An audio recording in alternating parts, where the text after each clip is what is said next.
आपने YouTube पर कई सारे वीडियोस देखे होंगे जहां पर बात की गई है top 10 richest cities in India के बारे में, लेकिन कई वीडियोस में ये मेंशन नहीं किया जाता कि ये जो रिचेस्ट सिटीज है वो अपना पैसा कमाते कहां से है और कौन सा सेक्टर उनके लिए सबसे बड़ा कंट्रीब्यूटर है। और आज की इस वीडियो में हम यही जानेंगे। तो सबसे पहले बात कर लेते हैं देश के 10th रिचेस्ट सिटीज के बारे में, जो है विशाखापट्टनम। 48.5 बिलियन डॉलर के जीडीपी के साथ में ये आंध्र प्रदेश की सबसे बड़ी सिटी है और हेवी इंडस्ट्रीज इसके सबसे बड़े कंट्रीब्यूटर्स निकल कर आते हैं। Petroleum, steel, ship building, thermal power, heavy electricals जैसे लोकोमोटिव्स वगैरह होते हैं, ये सारी की सारी चीजें जो है विशाखापट्टनम के अंदर काफी ज्यादा वेल एस्टैब्लिश्ड है। कोस्ट के पास में सेट होने की वजह से इसकी कनेक्टिविटी बड़े चीजों को ट्रांसपोर्ट करने के लिए बेहतर निकल कर आती है और एक बहुत इंपॉर्टेंट नेवल बेस भी ये है जिसकी वजह से ये शहर हेवी इंडस्ट्रीज के हिसाब से डेवलप हो पाया। Coromandel international, ferro alloys corporation, Gangavaram port, ये मेजर फैक्टर्स है इस शहर को as an international heavy industry hub develop करने के लिए। और अगर इसके बाद में सेकेंडरी रेवेन्यू जनरेटिंग इंडस्ट्रीज की बात करें तो टूरिज्म भी विशाखापट्टनम के लिए एक ऊपर का सेक्टर निकल के आता है। जो 9 सबसे रिचेस्ट शहर है देश के अंदर का वो है सूरत। 59.8 बिलियन डॉलर्स की जीडीपी के साथ में सब लोग जानते हैं कि सूरत कहां से अपना पैसा कमाते हैं,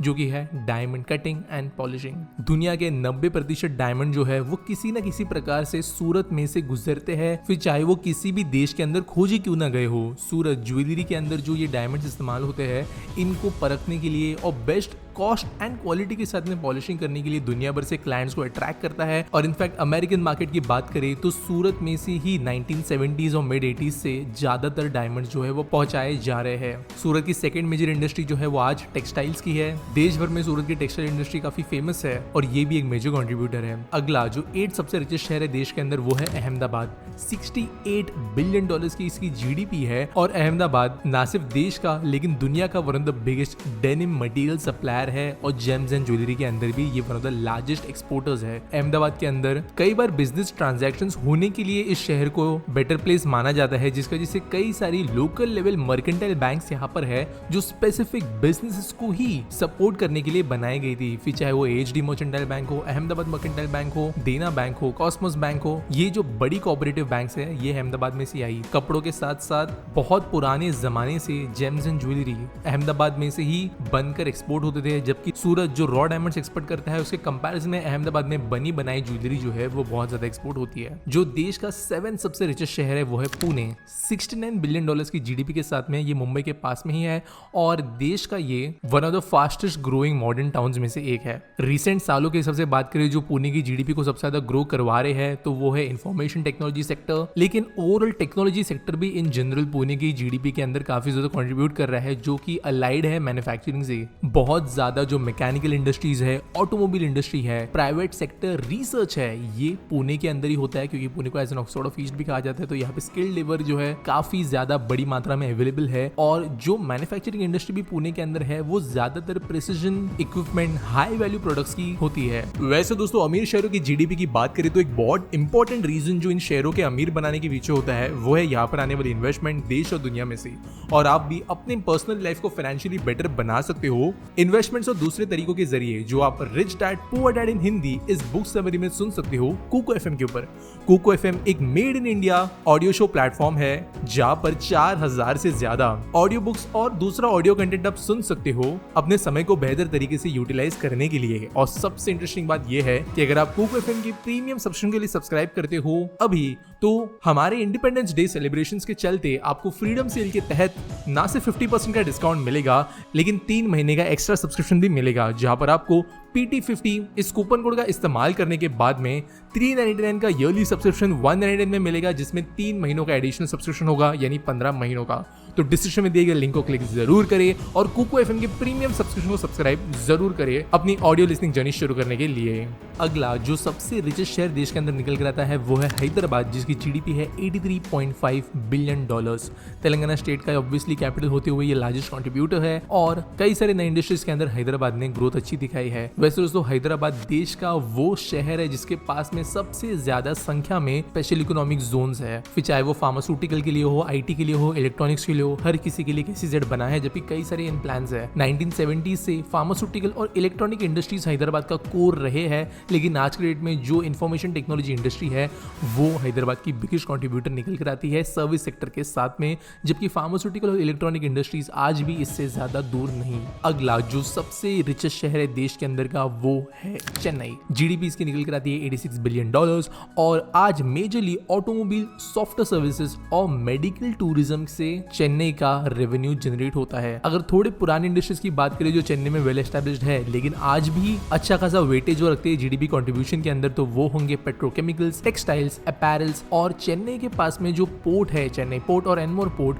वो बहुत ज्यादा कंट्रीब्यूट करते हैं शहर के अंदर पैसों के फ्लो को बढ़ाने के लिए, जो इसे आज भी देश की 5th लार्जेस्ट इकोनॉमी बनाती है। 4th जो सबसे अमीर देश है आज देश के अंदर वो है $110 बिलियन के साथ में बैंगलोर। बैंगलोर को कोई इंट्रोडक्शन की जरूरत नहीं है, सबसे बड़ी इंडस्ट्री यहाँ पर आज है IT की, जो 55% कंट्रीब्यूशन देती है अकेले शहर की इकोनॉमी को। एक जमाने में ये 85% से ज्यादा हुआ करता था, लेकिन आज IT से अलाइड जो टेक्नोलॉजी इंडस्ट्रीज है वहां पर बहुत ज्यादा काम करने में बैंगलोर सक्सेसफुल रहा है।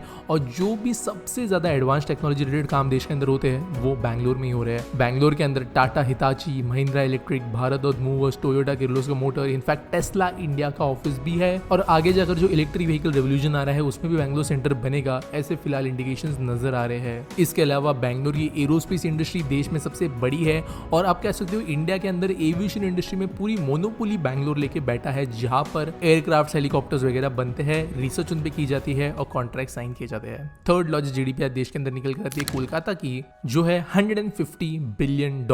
एक जमाने में देश का कैपिटल ये हुआ करता शहर आज majorly public and private sector corporations के जरिए रन होता है और ये भी अपने पुराने पास की तरह मेजरली हेवी इंडस्ट्रीज पर डिपेंड करता है अपने यहाँ पे रेवेन्यू जनरेट करने के लिए। यहाँ पर heavy engineering, mining, minerals, cement, pharmaceuticals, food processing, agriculture, electronics, textiles, jute, इन जैसे अलाइड इंडस्ट्रीज में आज भी बहुत बड़ा काम होता है। और साथ साथ एक जमाने में बैंकिंग फाइनेंस का मेजर कोर हुआ करता था, जो कि आज थोड़ा डिक्रीज हो गया है, लेकिन फिर भी एक मेजर कंट्रीब्यूटर निकल कर आता है। इसके अलावा नए एज के लिए कोलकाता जो शहर है वो IT की तरफ अपने आप को शिफ्ट करने की कोशिश कर रहा है, सर्विसेज की तरफ अपने आप को शिफ्ट करने की कोशिश कर रहा है और ये आगे जाकर ज्यादा मेजर कंट्रीब्यूटर निकल कर आ सकते हैं शहर की GDP के अंदर। अगला शहर है दिल्ली। $293.6 बिलियन की GDP के साथ में दिल्ली के अंदर सबसे बड़ा कंट्रीब्यूटर जो है वो है सर्विस सेक्टर। इस सर्विस सेक्टर में चाहे वो कंसल्टिंग हो, IT सर्विसेज हो, इन जैसे सारे के सारे कंपनीज जो है मेजरली दिल्ली के अंदर GDP को कंट्रीब्यूट करते हैं। दोस्तों वैसे GDP दिल्ली की जो है कई दूसरे शहरों की तरह बहुत ज्यादा कॉन्सेंट्रेट नहीं की जा सकती, क्योंकि यहाँ का सर्विस सेक्टर बहुत ज्यादा ब्रॉड है और हजारों छोटी टाइप की इंडस्ट्री से भरा हुआ है। 85% के सर्विस सेक्टर कंट्रीब्यूशन के बाद में जो बिगेस्ट यहाँ पे दूसरा कंट्रीब्यूट निकल कर आता है वो है रियल एस्टेट, और रियल एस्टेट भी दिल्ली के ग्रोथ में काफी ज्यादा महत्वपूर्ण है। टॉप पे जो शेयर निकल कर आता है हमारे देश में in terms of economic output वो है मुंबई, जिसकी GDP आज के डेट में है $310 बिलियन। जैसे अब तक सबको पता ही होगा कि फाइनेंस कैपिटल मुंबई है और जो भी मेजर बैंक्स हैं उनके हेडक्वार्टर्स मुंबई में है। जो भी स्टॉक एक्सचेंज आज देश में एक्टिव है और बड़े पैमाने पर काम कर रहे हैं वो मुंबई में है, चाहे फिर वो NSE हो या BSE। जो भी देश के अंदर इंटरनेशनली पैसा आता है, इंटरनेशनल डील्स के जरिए, इंटरनेशनल ट्रांजैक्शंस के जरिए, specially banking, insurance, consulting sector में, वो मुंबई के जरिए ही आता है। इसके अलावा दोस्तों एक ऐसा पार्ट भी है मुंबई का जो एक्चुअली इतना ज्यादा बात इसके बारे में की नहीं जाती, वो है ज्वेलरी इंडस्ट्री। यहाँ पे देश का सबसे ज्यादा गोल्ड इंपोर्ट और एक्सपोर्ट होता है और डायमंड के इंपोर्ट एक्सपोर्ट में भी मुंबई सबसे बड़ा है। हालांकि सूरत के अंदर सबसे ज्यादा डायमंड प्रोसेसिंग होती है, लेकिन सूरत के डायमंड्स को आज भी मुंबई के अंदर लाके भारत डायमंड बोर्स के जरिए सेल किया जाता है। और इसके लिए वैसे सूरत में डायमंड बोर्स ऑलरेडी बन चुका है, इसलिए मुंबई से सेक्टर धीरे धीरे कम होगा।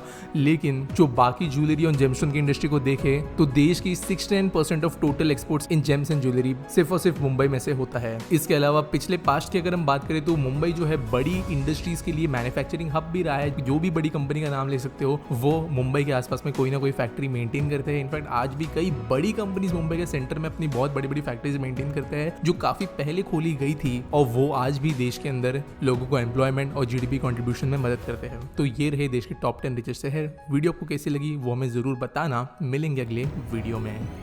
आपको मैं फिर से याद दिलाना चाहूंगा कि इंडिपेंडेंस डे सेलिब्रेशंस के चलते कुको एफएम को दे रहा है ना सिर्फ 50% का डिस्काउंट PT50 कूपन कोड का इस्तेमाल करने के बाद, लेकिन 3 महीनों का एडिशनल सब्सक्रिप्शन भी।